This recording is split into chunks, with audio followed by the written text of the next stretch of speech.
तो पांडे जी, बहुत बहुत नमस्कार, स्वागत है, अभिनंदन है आपका इस कार्यक्रम में।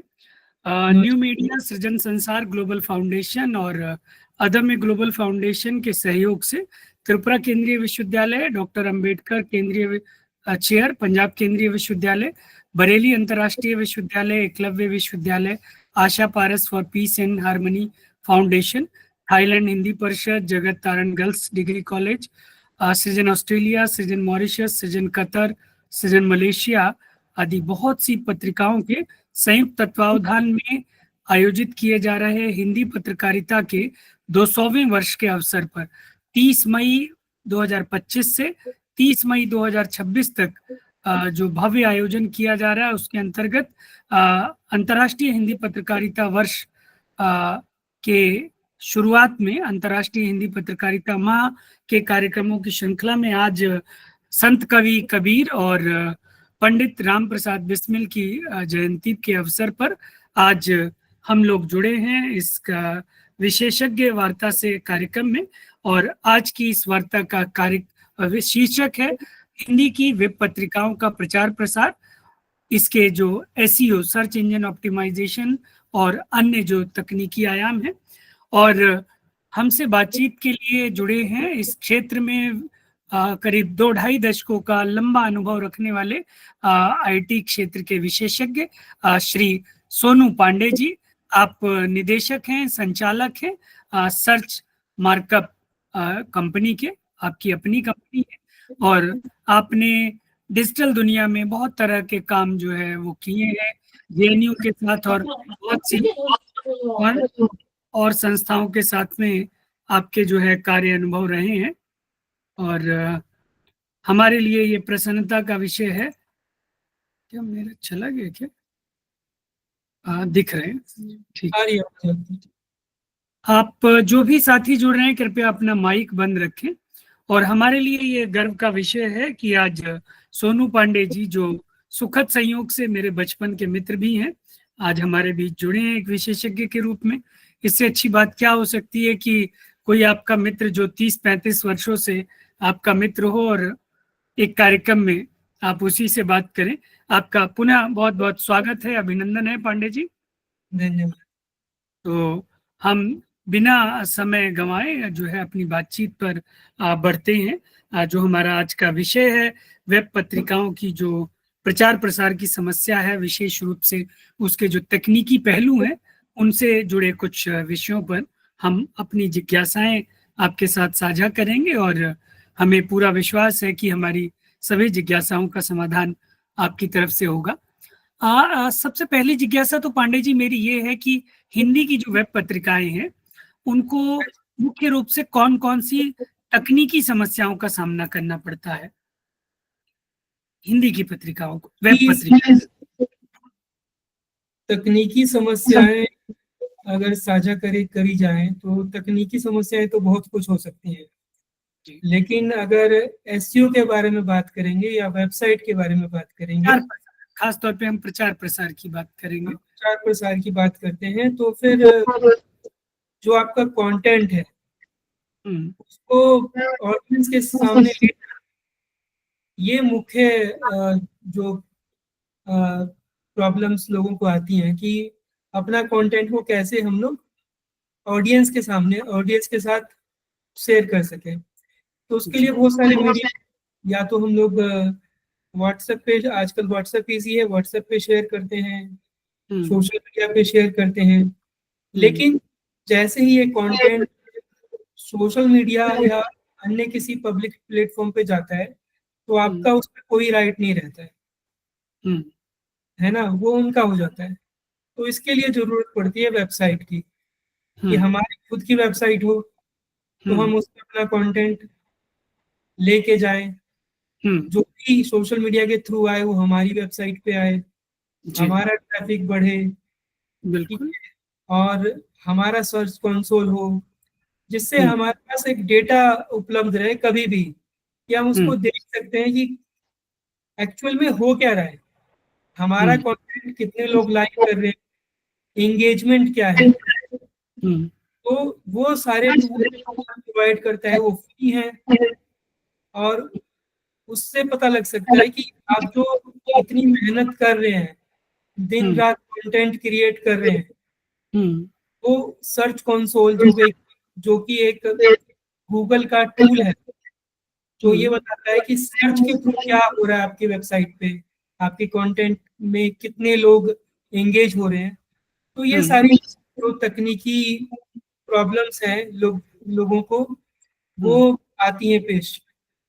जी, तो ये तो अब बताइए, आपने प्रचार प्रसार से जुड़ी हुई, आपने बताया कि वेबसाइट बनानी चाहिए। इससे जुड़ा हुआ एक प्रश्न आ रहा है मेरे मन में कि एक वेब पत्रिका को बहुत अच्छे ढंग से डिजाइन करने के लिए, और कोई नया व्यक्ति है जिसको तकनीकी जानकारियां बहुत ज्यादा नहीं है, तो उसको कौन कौन सी तकनीकी जो पहलू है उनका ध्यान रखना चाहिए? वेब पत्रिका के बारे में या किसी भी कंटेंट के बारे में स्ट्रेटेजी सबके लिए थोड़ा एक जैसी नहीं होती है, थोड़ी डिफरेंट होती है, क्योंकि अब ये वेब पत्रिका है, तो वेब पत्रिका में आप यूजर को कैसे दिखाना चाहते हैं। There are tools, PDF tools available, so that जैसे आप जो आप फील करते हैं पत्रिका को हाथ में लेके, वही उस तरह की भी पत्रिका ऑनलाइन बनाई जा सकती है, क्योंकि वो पीडीएफ में होती है। तो प्रॉब्लम आती है कि पीडीएफ क्योंकि एक इमेज टाइप ही फॉर्मेट है, बट वो रीडेबल भी है, वो इंडेक्सिंग में भी आ जाता है। तो इस तरह से क्या होता है कि गूगल को कोई प्रॉब्लम नहीं होती आपकी जो कंटेंट है उसको रीड करने में। तो आप पीडीएफ भी अपलोड कर सकते हैं क्रिएट करके, स्पेशल सॉफ्टवेयर होते हैं जो कि पीडीएफ को रीडेबल कर सकते हैं, या पीडीएफ को कोई ओपन करके उसे अच्छे से पढ़ सकता है। जी, तो ऐसा कोई प्रॉब्लम नहीं है, लेकिन प्लेन टेक्स्ट होगा तो फिर वो पत्रिका और भी ज्यादा अच्छी रहेगी। स्क्रिप्ट्स आती हैं जिसमें पत्रिका वाला ही फील आएगा, पेज 1, पेज 2, पेज 3, पेज 4, इस तरह करके। और फिर एक जो पत्रिका लिखता है वो चाहता है कि मेरी वेबसाइट पे ऐड भी आ जाए, ताकि उससे हमारी कुछ अर्निंग भी हो सके, हाँ, कुछ खर्चे निकल जाए। खर्चे निकल जाएं। तो गूगल एडसेंस एक मीडियम है, और भी बहुत कुछ है इसके अंदर। हाँ, एक और बात इसी से जुड़ी हुई है शायद, या नहीं, तकनीकी रूप से बहुत कुछ नहीं जानता, जो सीएमएस है, कंटेंट मैनेजमेंट सिस्टम, जैसे वर्डप्रेस या है, हिंदी वेब पत्रिकाओं के लिए क्या ये उपयोगी है, और अगर उपयोगी है तो किस तरह से? वर्डप्रेस में आप देखेंगे मोर देन 20% वेबसाइट जो है वर्ल्ड में, वो सारी की सारी वर्डप्रेस में ही बनी हुई है। कहना भी गलत होगा, 40% तक वेबसाइट जो है वो वर्डप्रेस में है। तो one of the best platform है, और हमेशा अपडेट होता है, लेटेस्ट गुटनबर्ग है इसके अंदर। प्लस आपको हर तरह के प्लगइन मिल जाएंगे, फ्री में अवेलेबल भी मिल जाएंगे, और अगर आप उसका पेड वर्जन लेना चाहें तो पेड भी ले सकते हैं। तो बहुत ही, अगर मतलब कि ये कहा जाए कि बहुत ही कम खर्चे में अगर वेबसाइट शुरू हो सकती है तो वो वर्डप्रेस में हो सकती है। जी, सीएमएस बना बनाया है, आपको इंस्टॉल करना है। कोई भी आप होस्टिंग लो, सिंगल वेबसाइट वाली ले लो, जैसे जैसे आपका ट्रैफिक बढ़ता है वैसे आपको अपग्रेड भी करना पड़ेगा। तो वर्डप्रेस ही सबसे अच्छा है। बाकी में तो साथी लोग हैं, वे फिर उनको कोडिंग सीखना पड़ेगा। वर्डप्रेस में कोडिंग सीखने की जरूरत नहीं है। कोडिंग वाला मामला तो खैर जटिल हो जाएगा, खासतौर पे हिंदी भारतीय भाषाओं के लिए। एक और बात मैं जानना चाहता हूँ मान्यवर पांडे जी, ये हिंदी वेब पत्रिकाओं के लिए एसईओ जो सर्च इंजन ऑप्टिमाइजेशन है, इसकी क्या भूमिका है और ये कितना जरूरी है? देखिए, एसईओ तो सबके लिए ही जरूरी है, वेब पत्रिका हो या अदर वेबसाइट।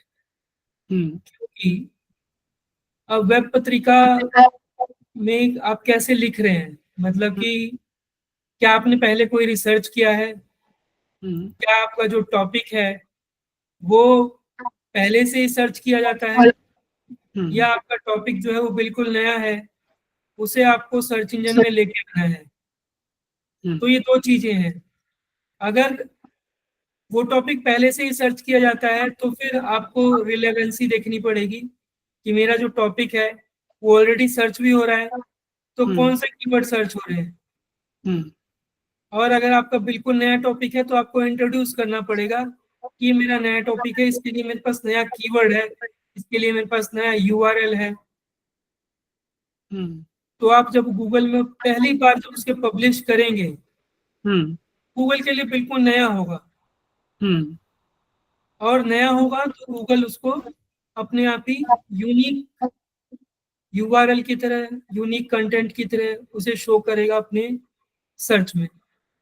हम्म, और अगर कोई और टॉपिक है हम्म, तो ऑलरेडी अवेलेबल है, तो आपको थोड़ी मुश्किल आ सकती है उसे रैंक कराने में, हम्म, कि ऑलरेडी बहुत सारे टॉपिक आपके जैसे गूगल पे रैंक कर रहे होंगे। जी।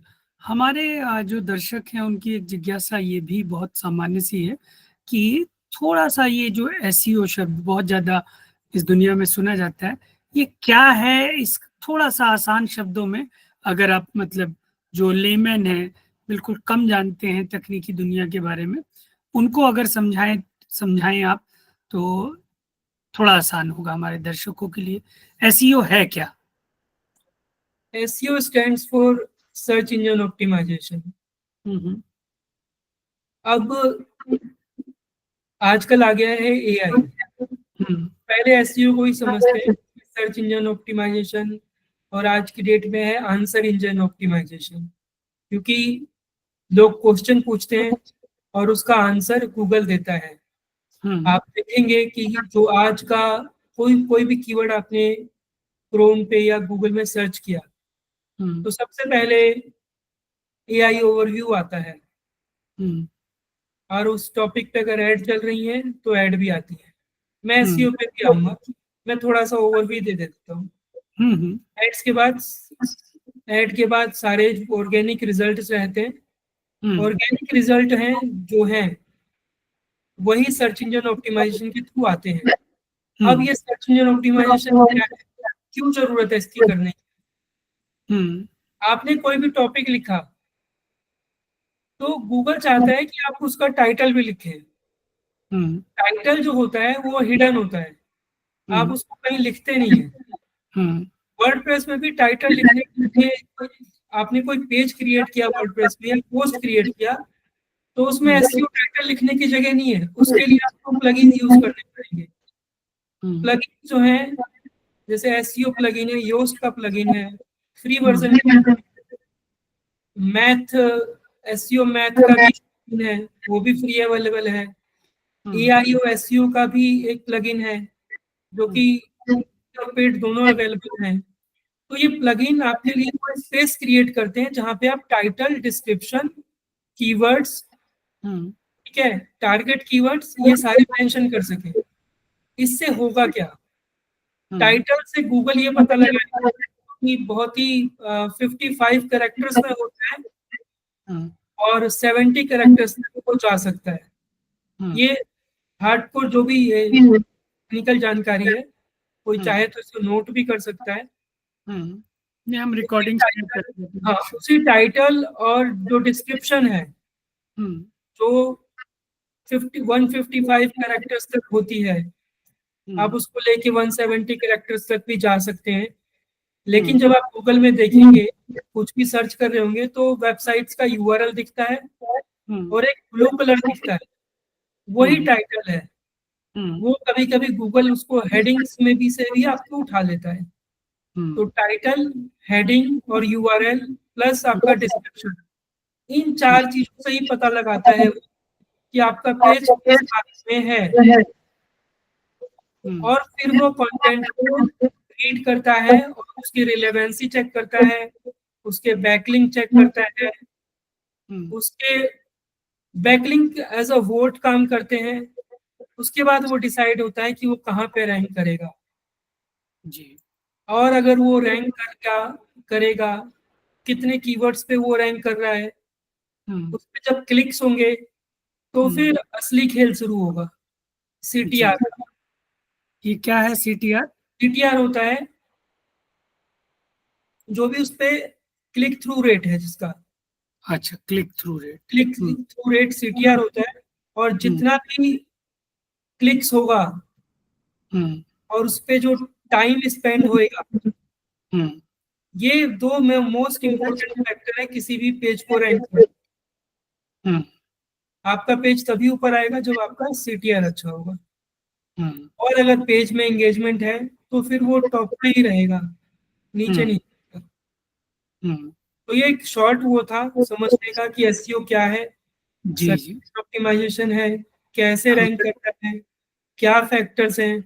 ये मोस्ट इम्पोर्टेंट फैक्टर्स हैं। इसमें जी सबसे इम्पोर्टेंट फैक्टर जो है आपके वो URL है। URL से पता लगता है, टाइटल से पता लगता है, डिस्क्रिप्शन से पता लगता है, और आपके हेडिंग से पता लगता है कि पेज किस बारे में है, और उसको उसकी मतलब वो किसको उपलब्ध होना चाहिए। ऑडियंस के बारे में अगर बात करें तो जी। बहुत अच्छी बात बताई आपने, बहुत कम शब्दों में। एक और चीज आप भी देख रहे होंगे कि हिंदी की जो बहुत सारी वेब पत्रिकाएं हैं, अभी पिछले कुछ वर्षों में वो वीडियो पत्रिका के रूप में भी यूट्यूब या बाकी जो और वीडियो चैनल, वीडियो प्लेटफॉर्म्स हैं, वहाँ आ रही हैं। कविताएं रिकॉर्ड करके या कहानियों को रिकॉर्ड करके या लेक्चर्स को रिकॉर्ड करके वीडियो पत्रिका के रूप में भी बहुत सी हिंदी पत्रिकाएं आ रही हैं। तो जो एसईओ, हम ये बात करना चाहेंगे कि अगर यूट्यूब पे कोई वेब पत्रिका है, उसको क्या कुछ विशेष रास्ते अपनाने होंगे अपने प्रचार प्रसार के लिए? देखो, अब यूट्यूब, अगर कोई भी वीडियो है यूट्यूब पे है तो यूट्यूब में भी SEO होता है।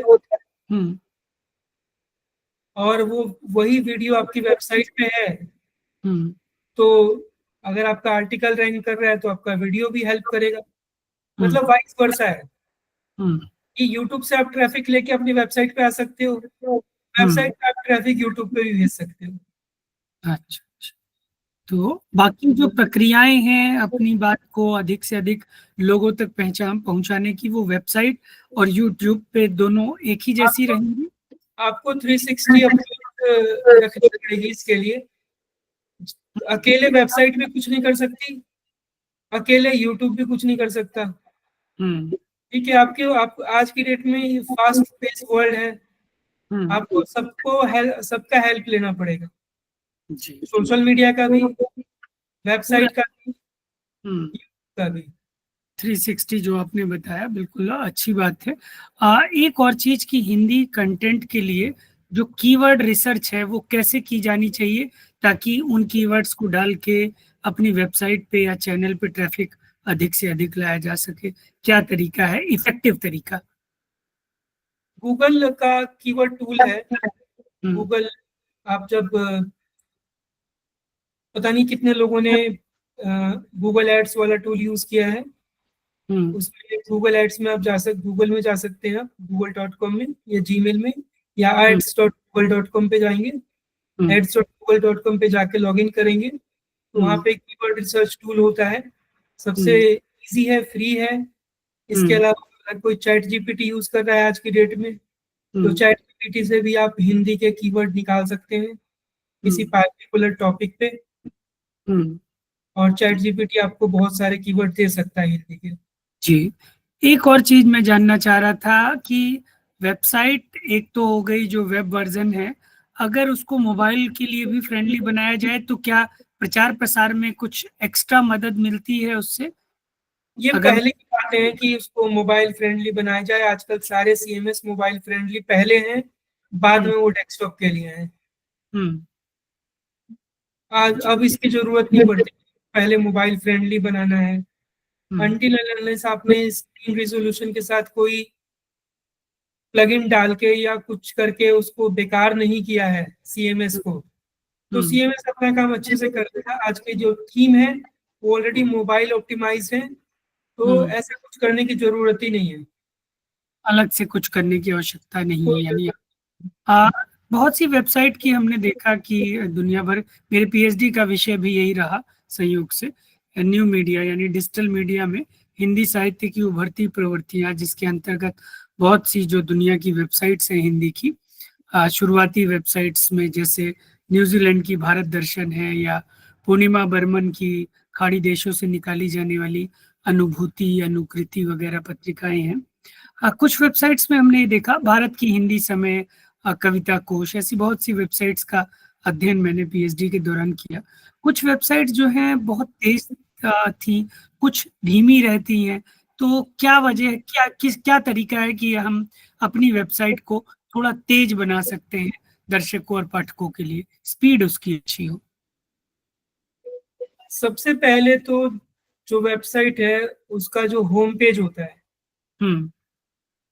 वो आज की डेट में 0.2 सेकंड में ओपन होना चाहिए, 3 सेकंड 0.3 सेकंड में ओपन होना चाहिए।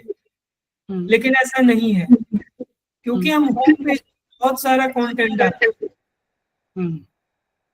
अगर आपका पेज 100 केबी का है, जो आपका होम पेज है 100 केबी का है, तो वो बहुत जल्दी खुलेगा। इसमें आपके वेब सर्वर का भी रोल होता है। आपके कंटेंट को आपने जिप कर रखा है या जिप कर रखा है या जी जिप यूज कर रखा है, इसका भी रोल होता है। तो इसके लिए आपको एक टेक्निकल हेल्प जरूर चाहिए होगी, क्योंकि जो पब्लिशर है वो सारा कुछ नहीं कर सकता। तो उसके लिए आपको आपका जो फाइल सिस्टम जो है आपके वर्डप्रेस का, वो देखना होगा कि आपने कितना इमेज अपलोड कर रखा है, कितना पीडीएफ अपलोड कर रखा है, क्या आपने अपने पेज को 1000 केबी का बना रखा है। होम पेज को, होम पेज से ही आपके पेज की स्पीड डिसाइड होती है। तो होम पेज जितना लाइट होगा, अदर पेजेस जो हैं वो थोड़े से हैवी भी होंगे तो चलेगा।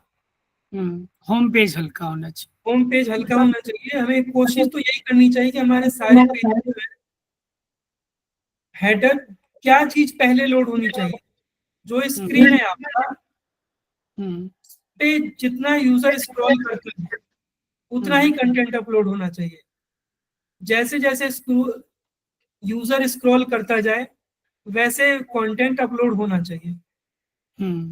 एक तो ही बार हाँ, एक ही बार में जितना स्क्रीन होगा उतना कंटेंट फटाफट अपलोड हो सकता है। तो आपकी पेज डिसाइड हो जाएगी कि आपकी पेज स्पीड बहुत अच्छी है। जी, एक और बात बताएं पांडे जी कि ये जो कंटेंट है हिंदी पत्रिकाओं का, क्या उस कंटेंट की गुणवत्ता भी एसईओ को प्रभावित करती है, उसकी रैंकिंग को, उसके सर्च रिजल्ट्स को प्रभावित करती है, और अगर करती है तो कैसे? नहीं, वो तो उससे कोई मतलब नहीं है, रैंकिंग से कोई लेना देना नहीं है। ये तो गूगल डिसाइड करेगा जब उसे रीड करेगा। रैंकिंग तभी पता चलेगी आपको, आप उसमें क्या इम्प्रूवमेंट कर सकते हैं। क्योंकि क्या है कि जब आपने कंटेंट किसी भी सर्च इंजन में सबमिट किया तो उसके इम्प्रेशंस आपको सर्च कंसोल में दिखेंगे। जब इम्प्रेशंस दिखेंगे तो आपको बहुत सारे कीवर्ड्स भी नजर आएंगे। हो सकता है वो कीवर्ड आपने अपने आर्टिकल में इंक्लूड भी ना किए हो, लेकिन गूगल को लगता है कि ये इस कीवर्ड पे भी हमारा आर्टिकल शो हुआ है। जब आप उसको स्टडी करेंगे तो आपको पता चलेगा कि मुझे ये भी इंक्लूड करना चाहिए, क्योंकि ये कीवर्ड ज्यादा सर्च हुआ है और ये मेरी पेज में है ही नहीं। तो जब आप उसे इंक्लूड करेंगे तो आप देखेंगे, आप पाएंगे कि आपकी रैंकिंग जो है उस कीवर्ड पे भी इम्प्रूव हुई है। तो ये जो कीवर्ड है, इसको क्या पोस्ट के नीचे ही डाला जाता है या कुछ और जगह होती है कीवर्ड्स डालने की? पोस्ट के नीचे टैग्स करके डालते हैं हम लोग। पोस्ट में ही? पोस्ट में डालते हैं, पोस्ट का जो मेन कंटेंट है उसमें डाल सकते हैं। अच्छा, मेन कंटेंट? हाँ, मेन कंटेंट में भी डाल सकते हैं। उसके लिए आपको फिर से स्टडी करना पड़ेगा, कहाँ पे वो शब्द आ सकता है, फिट हो सकता है, नेचुरल लग सकता है, वहीं पे उसे डालना चाहिए। अच्छा, बहुत बढ़िया। एक और चीज हाँ हम जानना चाहेंगे कि क्या रेगुलर पोस्ट डालने से भी वेबसाइट के कंटेंट मतलब ट्रैफिक में कुछ फर्क पड़ता है या कंसिस्टेंसी होनी चाहिए। हम्म, इसको लेके क्या कुछ टाइम फ्रेम भी है कि हम 10 बजे डाल रहे हैं तो 10 बजे ही डालें या कभी भी रोज डालने से टाइम फ्रेम आप डिसाइड कर है? सकते हैं, वीकली डाल सकते हैं, हम्म, बाई वीकली डाल सकते हैं, नहीं या टाइम से मान लीजिए हम रोज डाल रहे हैं, कभी 10 बजे डाल दिया, कभी 11 बजे, कभी 12 बजे, तो क्या एक ही समय पे डालने से भी कोई फर्क पड़ता है या कि हर दिन हम किसी भी समय डाल सकते हैं पोस्ट को? वैसे तो किसी भी समय डाल सकते हैं, लेकिन अगर आप पार्टिकुलर हैं इतने कि मेरा कंटेंट रेडी है, मुझे कल 2-4 कंटेंट में इस महीने के रेडी हैं, तो उस हिसाब से अगर तैयारी आपने कर रखी है तो आप उसको शेड्यूल कर सकते हैं कंटेंट को, अच्छा, कि शेड्यूल भी पार्टिकुलर टाइम पे पब्लिश हो जाए। वो फिक्स टाइम पे जो हमने निर्धारित किया वो। जी, बहुत बढ़िया। अच्छा, क्या ये जो हम हिंदी पत्रिकाओं की बात, तो हिंदी पत्रिकाओं में जो सामग्री है वो क्या लंबी सामग्री अधिक प्रभावी होती है या छोटे लेख और छोटी कविताएं? इस बारे में क्या कहना है आपका? लेंथ मैटर नहीं करता, मैटर ये करता है कि जो भी टॉपिक है क्या उसे हम आंसर कर पा रहे हैं with hmm, in specify words limit और वट एवर, जो भी हम्म, आप इसको कह सकते हैं।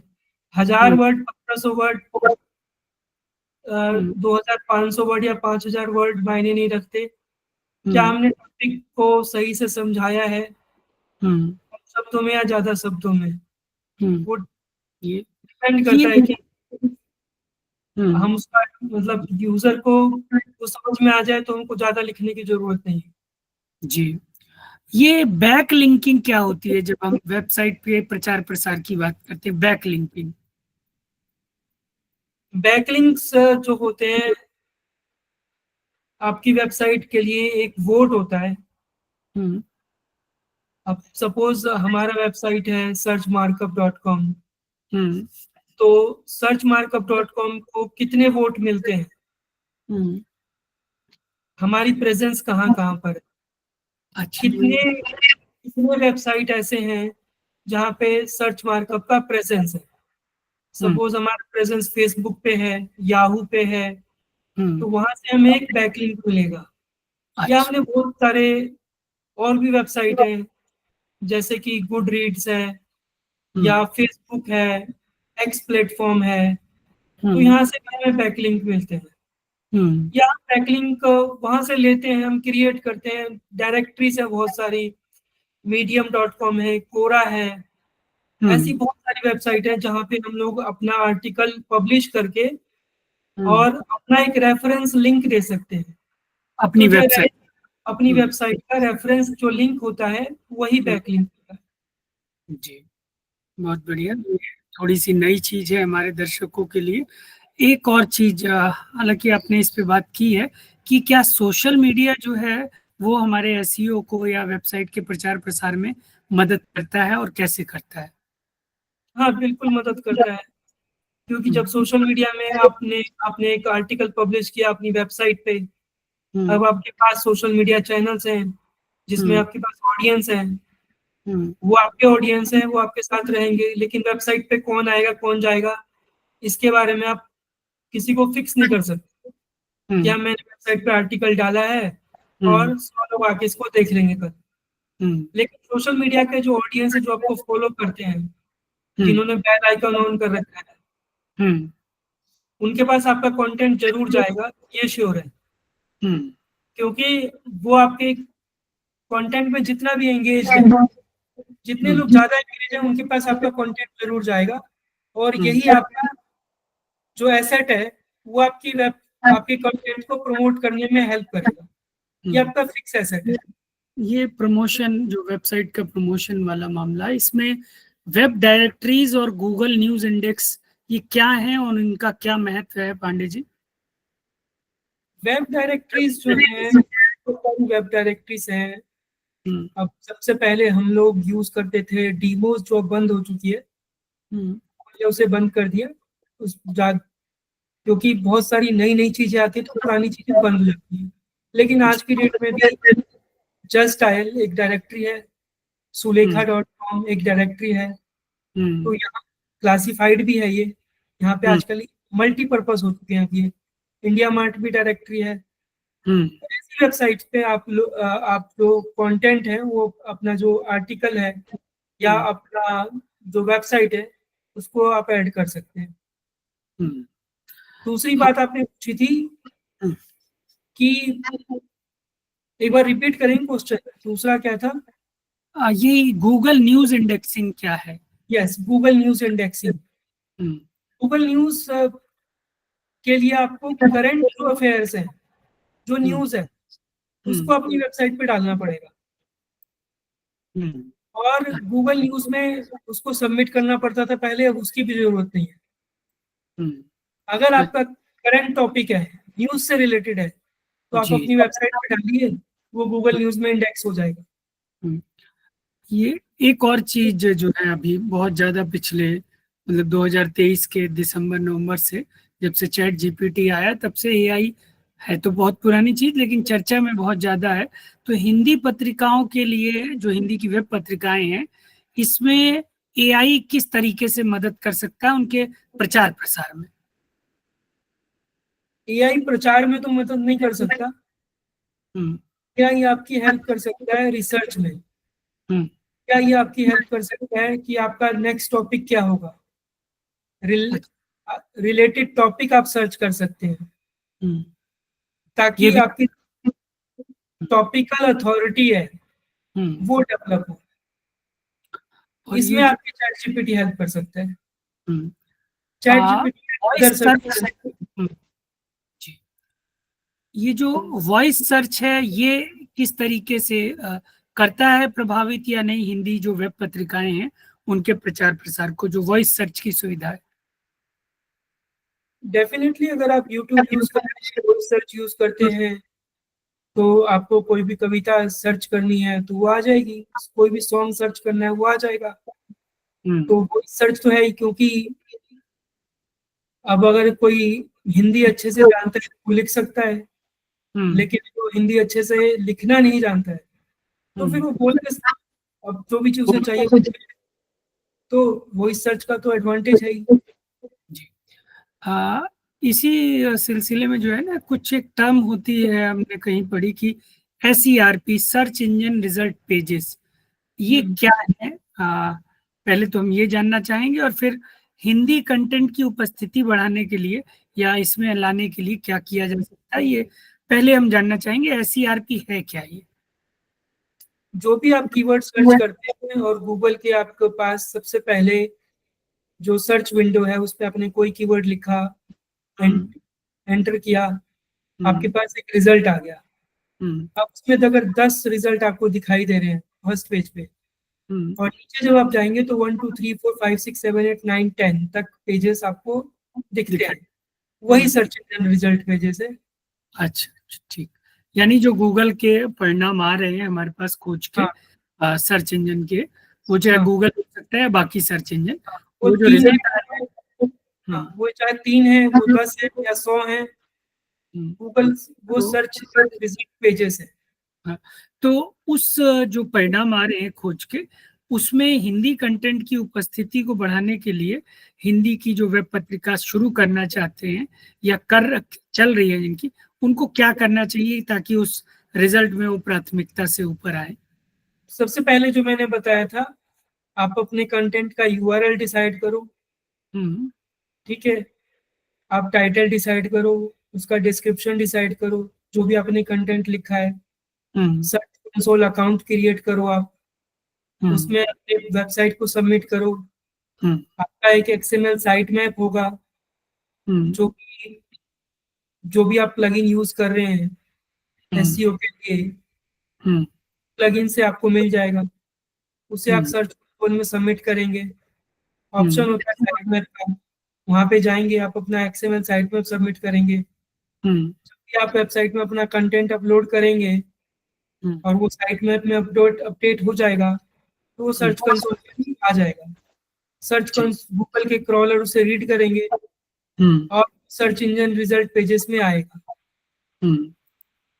बिल्कुल सही आपने हमारी जो अधिकांश जिज्ञासाएं थी उनका समाधान जो है आपने अपने उत्तरों से किया। एक और बात मैं जानना चाहूंगा कि हिंदी की वेब पत्रिकाओं के भविष्य को आप किस तरीके से देखते हैं, और तकनीकी रूप से जो प्रचार प्रसार में कोई कुछ जो बड़े ट्रेंड्स हैं या किन चीजों का ध्यान रखना चाहिए भविष्य में, कैसे आगे बढ़ा सकता है जो भी नया उपयोग करता है इसको, और कैसे अपनी पत्रिका को आगे ले जा सकता है फ्यूचर में, इस बारे में हम चाहेंगे आप थोड़ा सा विस्तार से बताएं।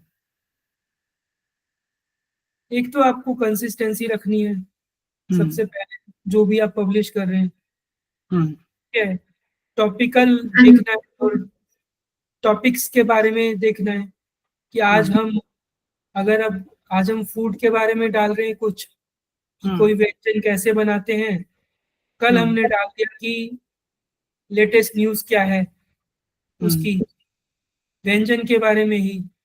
तो अगर कोई भी पत्रिका किसी पर्टिकुलर टॉपिक के बारे में, कोई हेल्थ के बारे में बात कर रहा है तो हेल्थ से रिलेटेड टॉपिक डालें।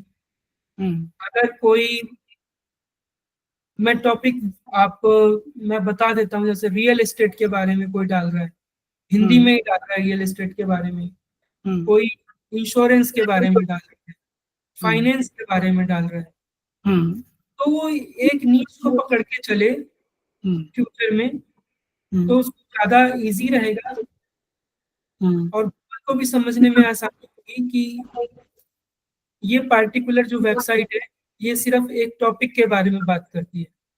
आप मल्टी भी क्रिएट कर सकते हैं, लेकिन आपकी जो स्ट्रेंथ है वो कितनी है वो आपको देखनी पड़ेगी। अगर आपके पास 10 राइटर हैं जो डिफरेंट टॉपिक्स के बारे में, नीश के बारे में लिख सकते हैं, तो आप करवाइए। आप बड़ा पोर्टल क्रिएट कीजिए, जैसे पत्रिका होती है या आज तक का वेबसाइट है या फिर पत्रिका की वेबसाइट है, तो उसमें मल्टीपल नीशेस होती हैं। चल में तो यही है कि लेटेस्ट जो ट्रेंड है उसको आप फॉलो करें। गूगल सर्च कंसोल का ब्लॉग आता है, क्योंकि सबसे ज्यादा जो सर्च है वो गूगल पे ही होती है सर्च के मामले में अभी भी। ये के बाद बिंग भी बढ़ रहा है, तो मल्टीपल सर्च इंजन का भी ऑप्शन है कि आपका सर्च कंसोल सब में अवेलेबल है। बिंग में भी सर्च कंसोल है, गूगल के पास भी है, आप सब में सबमिट करो, सब जगह से ट्रैफिक आएगा आपको। तो फ्यूचर यही है कि आपको जो ट्रेंड्स हैं, जो नया कुछ आ उसको आपको अपनाना ही पड़ेगा। आप ये नहीं कह सकते कि पुराना हम लेके ही चलते रहेंगे। जो नवाचार हैं, इनोवेशंस हैं, उनके साथ चलना होगा, नहीं तो हम मार्केट में नहीं टिकेंगे। तो ये कुछ जो है बड़े उत्तरों वाले प्रश्न थे। अभी पांडे जी हम अगले राउंड की तरफ चलते हैं। ये रैपिड फायर राउंड रहेगा, या हम इसको फटाफट प्रश्नों की श्रृंखला कहते हैं, जिसमें आप जो भी प्रश्न है, हमारा निवेदन ये रहेगा कि प्रत्येक प्रश्न का उत्तर आप कुछ शब्दों में या अधिकतम एक वाक्य में दें। तो आशा है कि आप इस रैपिड फायर राउंड के लिए तैयार होंगे। हाँ जी। ये एसईओ में सबसे जरूरी एक चीज क्या है? आपका यूआरएल। यूआरएल। हिंदी कंटेंट एक ताकत है या चुनौती है? हिंदी कंटेंट ताकत है। ऑन पेज एसईओ या ऑफ पेज एसईओ, इन दोनों में से क्या ज्यादा महत्वपूर्ण है? 80-20 रूल है। अच्छा। 80% आपको ऑफ पेज पे मेहनत करनी पड़ती, जो कि आपको 20% रिजल्ट देता है, और 20% आपको ऑन पेज पे मेहनत करनी पड़ती है, जो आपको 80% रिजल्ट देता है। यानी ऑन पेज ज्यादा रिजल्ट देता है। यस। और कीवर्ड का महत्व कुछ शब्दों में या एक वाक्य में, कीवर्ड्स का महत्व? कीवर्ड ही है जिसको कोई सर्च करता है, कीवर्ड ही है जिसको आपके यूआरएल में होना चाहिए, कीवर्ड हुआ है तो आपके टाइटल में भी होना चाहिए, कीवर्ड वो है जो आपके कंटेंट के स्टार्ट होते ही गूगल को मिलना चाहिए, जी। ताकि वो समझ सके कि कंटेंट क्या है। एसईओ के लिए क्या चीज ज्यादा बेहतर है, क्वालिटी या क्वांटिटी? दोनों ही जरूरी है, हम्म, क्वालिटी फिर भी ज्यादा जरूरी है, जी। क्योंकि आप बड़े प्लेयर से विदाउट क्वांटिटी के मुकाबला नहीं कर सकते। बिल्कुल सही बात है। गूगल या बिंग के बारे में आपने बताया ही कि गूगल ज्यादा प्रयोग होता है। हिंदी वेबसाइट्स के लिए सबसे जरूरी एक टूल या दो तीन टूल्स आप कौन कौन से सुझाव देंगे? वर्डप्रेस सीएमएस यूज कर सकते हैं, हम्म, हिंदी के लिए अच्छा है। जी, ये भी आपने बताया। हिंदी जो टेक्स्ट है उसमें टेक्स्ट एसईओ में जरूरी है या फिर इमेज? टेक्स्ट एसईओ में जरूरी है या इमेज, मतलब इमेज के रूप में या टेक्स्ट के रूप में एसईओ में क्या ज्यादा प्रभावशाली है? टेक्स्ट ज्यादा प्रभावशाली है, लेकिन इमेजेस एंगेजमेंट को इम्प्रूव करती है। अगर रोक। खाली टेक्स्ट है तो फिर यूजर पढ़ता नहीं है, लेकिन अगर उसमें इमेजेस ऐसी हैं जिसको जो एंगेजमेंट को रोक सकती है यूजर को स्क्रीन पे, तो वो इमेजेस ही होती है। जी। एसईओ में आपके जो मतलब 2 ढाई दशकों का आपका अनुभव है, तो सबसे पसंदीदा टूल आपका एसईओ में क्या है? हम लोग एआईओ एसईओ यूज करते हैं, हम्म, ठीक है? तो वो हमारा पसंदीदा टूल है, जिसमें हम्म, काफी ऑप्शन है। हम्म, हाँ, बहुत ही एडवांस लेवल का टूल है वो। जी। और क्या सभी तरह के सभी भाषाओं के कंटेंट के लिए एक ही स्ट्रेटजी या रणनीति होनी चाहिए, या हिंदी के लिए कुछ अलग रणनीति बनाने की आवश्यकता है? हिंदी के लिए अलग रणनीति चाहिए, क्योंकि जब भी आप हिंदी में यूआरएल नहीं बना सकते। हम्म, अगर आप यूआरएल बनाएंगे तो वो गिब्रिश कैरेक्टर्स सारे ले लेता है, हम्म, तो वहां पे आपको इंग्लिश यूज करना पड़ सकता है, हम्म, जो हिंदी का इंग्लिश वर्जन होता है। जी। तो ये एक जरूरी चीज है यहाँ पर। सर्च कंसोल या एनालिटिक्स, आप किसको प्रेफर करते हैं? दोनों को, दोनों जरूरी है। दोनों। और एएमपी आपके लिए, आपके अनुसार ठीक है या नहीं एएमपी? बहुत ज्यादा टेक्निकल हो जाएगा, नए लोगों को एएमपी जाने की जरूरत नहीं है। एएमपी गूगल का एक प्रोजेक्ट है जो शुरू हम्म, हुआ था for the accelerated mobile pages, हम्म, और इसका मतलब ये है कि आप प्लेन टेक्स्ट ही पढ़ेंगे, आपके पास हम्म, कोई इंग्लिश नहीं होगा। जी। तो आज की डेट में इसकी जरूरत नहीं। पेज टाइटल में कीवर्ड का महत्व? बहुत ज्यादा है, होना चाहिए। हम्म, और कंटेंट की लंबाई कितनी रखनी चाहिए हमें? टॉपिक जितने में आप कवर करें, 500 वर्ड, 1500 वर्ड, 2500 वर्ड, हाँ, डिपेंड करता है। ये, जी। और ये मेटा डिस्क्रिप्शन जरूरी है या सिर्फ फॉर्मेलिटी है? नहीं, बहुत जरूरी है। ब्लॉगिंग का भविष्य उज्जवल या संघर्षमय? अभी तो संघर्ष में है जी। एआई के आने के बाद, हम्म, लेकिन अभी संघर्ष भी है और उज्जवल भी है। संघर्ष इसलिए है क्योंकि पुरानी स्ट्रेटेजी अब वर्क नहीं कर रही है, हम्म, तो जो नया है हम्म, उससे सीखना पड़ेगा। हम्म।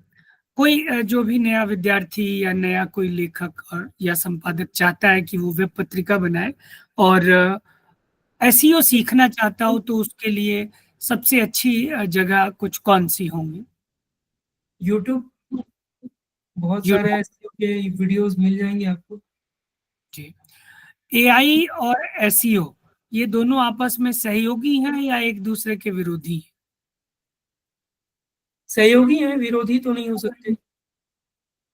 सहयोगी हैं यानी प्रतियोगी नहीं है। और ब्लॉगिंग में पैशन जरूरी है या स्ट्रेटेजी? दोनों ही जरूरी हैं। पैशन नहीं होगा तो फिर कुछ नहीं हो सकता, और पैशन है और स्ट्रेटेजी नहीं है तो जी। गूगल को क्या गूगल जो है वो हिंदी को पूरी तरह से समझता है? पूरी तरह से समझता है गूगल हिंदी को, लेकिन क्योंकि पूरा वेब जो है वो इंग्लिश में, तो आपको इंग्लिश यूज करनी पड़ती है कहीं कहीं पे। जी जी। वो आपने पहले भी बताया कि इंग्लिश का साथ लेना जरूरी है।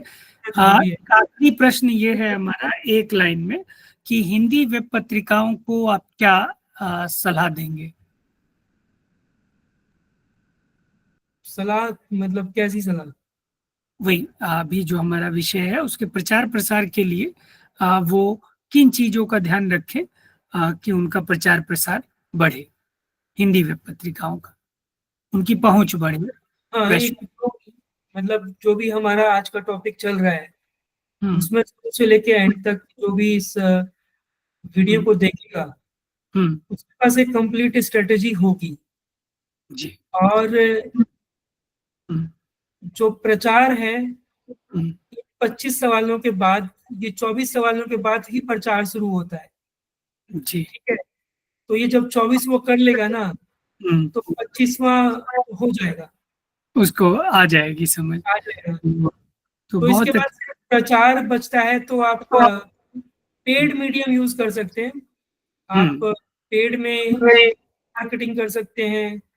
हम्म ठीक है, क्योंकि ईमेल ईमेल सबसे सस्ता हम्म मार्केटिंग का ऑप्शन हो सकता हम्म। है कि तो पत्रिका की अगर ईमेल के माध्यम से मार्केटिंग करनी हो, मैं आप ही की बात से प्रश्न ले रहा हूँ, तो क्या तरीका अपनाना चाहिए? क्योंकि ईमेल की अपनी प्रतिदिन की सीमा होती है हर एक जीमेल सेवा की।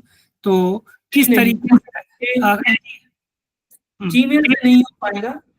हम्म देर आर मेल प्रोवाइडर्स, हम्म जैसे कि फॉर एग्जांपल मेल गन है। हम्म मेल गन आप अपने वर्डप्रेस सीएमएक्स के साथ अटैच कर सकते हैं for the bulk emailing. Hmm bulk emailing में आप के जो ऑडियंस हैं उनके मेल डेटा कलेक्ट कर सकते हैं, हम्म उनसे वेरीफाई करवा सकते हैं कि आपने हम्म सब्सक्राइब किया है, प्लीज वेरीफाई दिस। हम्म आपके पास ईमेल डेटा कलेक्ट होता जाएगा, और हम्म वो ऑडियंस जिन्होंने आपको परमिशन दी है to send them the email. तो हम्म आपका जो भी टॉपिक जाता है, या हम्म वीकली आपके 5-6 टॉपिक जाते हैं, तो आप हम्म उसको उनको ईमेल कर सकते हैं। ईमेल हम्म करेंगे तो फिर वो बैक टू योर वेबसाइट। हम्म ये सस्ता है। हम्म ठीक है, बहुत कम पैसे में होता है। हम्म इसके बाद आप फेसबुक ऐड यूज कर सकते हैं, जो कि ईमेल से थोड़ा सा महंगा है। फिर आप गूगल ऐड भी यूज कर सकते हैं, जो कि थोड़ा और महंगा है, लेकिन हम्म। डिपेंड करता है कि आपकी उसके हिसाब से मतलब आप क्या सोचते हैं, क्या अर्निंग हो रही है उसमें, वो आपका आकलन रहेगा। हाँ, हिंदी भाषा साहित्य में तो वैसे आमतौर पे कुछ जो बड़े प्रकाशक हैं उनको छोड़ दिया जाए तो अर्निंग नहीं है, लोग शौक पैशन की वजह से कर रहे हैं। एक और चीज हम जानना चाहेंगे इसी प्रश्न के प्रति प्रश्न के रूप में कि अगर हम पेड ईमेल मार्केटिंग की तरफ जाना चाहें तो सबसे सस्ते विकल्प और प्रभावशाली विकल्प कौन कौन से हैं? सबसे सस्ते, वैसे तो मार्केट में एन नंबर्स ऑफ प्लेयर है। हम्म ठीक है, मैंने बताया था आपको मेलगन यूज कर सकते हैं, हम्म। या टूएलियो के बहुत सारे टूल आते हैं कितने उसमें। कितने ईमेल भेजे जा सकते हैं मेल गन से एक बार में? उनका पैकेज है, हम्म सब्सक्राइबर्स बेस पे होता है ये, हम्म और अनलिमिटेड भी होता है। तो अगर आप पार्टिकुलर अपने सब्सक्राइब, उनका पैकेज है, आपको पैकेज लेना पड़ेगा। हम्म कितने सब्सक्राइबर्स को भेजना है, पर डे भेजना है, पर मंथ भेजना है, इट्स अप टू यू। हम्म। तो ये हम उनको जो है जो सब्सक्राइबर हैं या ईमेल आईडीज हैं, हम स्वयं उनको इकट्ठी करके देंगे या वो भी हमें ईमेल पते देते हैं अगर हम नहीं, उनको टारगेट वो ऑडियंस? एक प्लेटफॉर्म देते हैं ईमेल करने का, वो कोई ईमेल आईडी नहीं प्रोवाइड करते। अच्छा, ईमेल आईडी हमें खुद देनी होगी। कॉन्टेक्ट सारे आपके होंगे, लिस्ट आपकी होगी, आप भेजो ईमेल 10 लोगों को, 1000 लोगों को, 10,000 लोगों को, लाखों को, आप 10 लाख 50 लाख को भेज सकते हो पर डे। जी जी, बहुत बहुत धन्यवाद पांडे जी। आज आपने जो है हिंदी की वेब पत्रिकाओं के प्रचार प्रसार के मामले में एसईओ की जो भूमिका है और उससे संबंधित जो अन्य तकनीकी आयाम हैं हमारे इस विषय पर हमारे सभी जो प्रश्न थे उनके बहुत संतोषजनक समाधानों पर आपने चर्चा की। और मैं पूरे विश्वास के साथ ये मानता हूँ कि जो लोग भी इस वीडियो को देखेंगे, आपकी बातचीत को, आपके साथ हमारी बातचीत को सुनेंगे, उनको इस दिशा में अपनी बहुत सी समस्याओं का समाधान मिल जाएगा और वो इस दिशा में हिंदी वेब पत्रिकाओं को बनाने की दिशा में आगे बढ़ पाएंगे और जिन्होंने बना ली है वो उसका बहुत अच्छे से प्रचार प्रसार कर पाएंगे। आप इतनी बड़ी कंपनी चलाते हैं, बहुत सी वेबसाइट्स मैनेज करते हैं, बहुत सी व्यस्तता आपकी रहती है, उसके बावजूद भी आपने हमारे सभी प्रश्नों का बहुत धैर्य के साथ उत्तर दिया और सभी समस्याओं का समाधान किया। इसके लिए हम आपके प्रति बहुत बहुत आभार प्रकट करते हैं। और जब भी हमें लगता है कि हमारे दर्शकों की कुछ और जिज्ञासाएं हैं, कुछ और उनकी समस्याएं हैं, कुछ जानना चाहते हैं, तो हम फिर से आपको आमंत्रित करेंगे एक और कार्यक्रम में, एक और संवाद कार्यक्रम में। और इसी के साथ हम पुनः आपके प्रति बहुत बहुत आभार व्यक्त करते हैं, माननीय श्री सोनू पांडे जी। Thank you.